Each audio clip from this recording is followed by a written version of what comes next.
Welcome to Man Does Tech, where I solve the problems you didn't even know you had. In this video, I will explain how to drift a BMW M3 Competition. First, ensure your car is properly set up for drifting.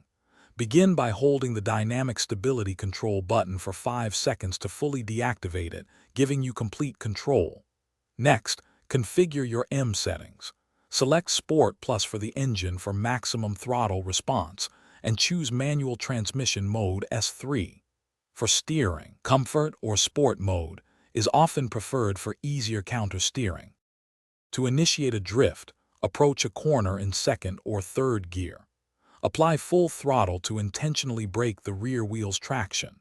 As the rear of the car begins to slide, quickly counter-steer by turning the steering wheel in the opposite direction of the slide. Many find it easier to initiate a drift on an uphill section, as the incline naturally assists with the initial loss of grip. Sustaining a drift requires a delicate balance of throttle and steering. Modulate your throttle input to control the drift angle and maintain speed. Continuously adjust your steering with precise countersteer, turning the wheel opposite to the direction of the slide.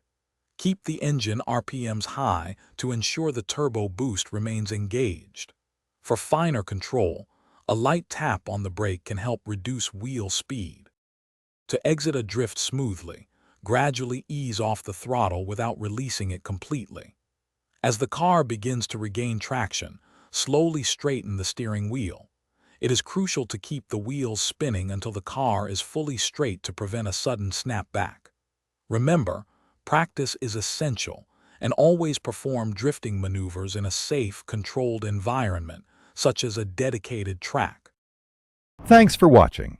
If you found this helpful, don't forget to like and subscribe.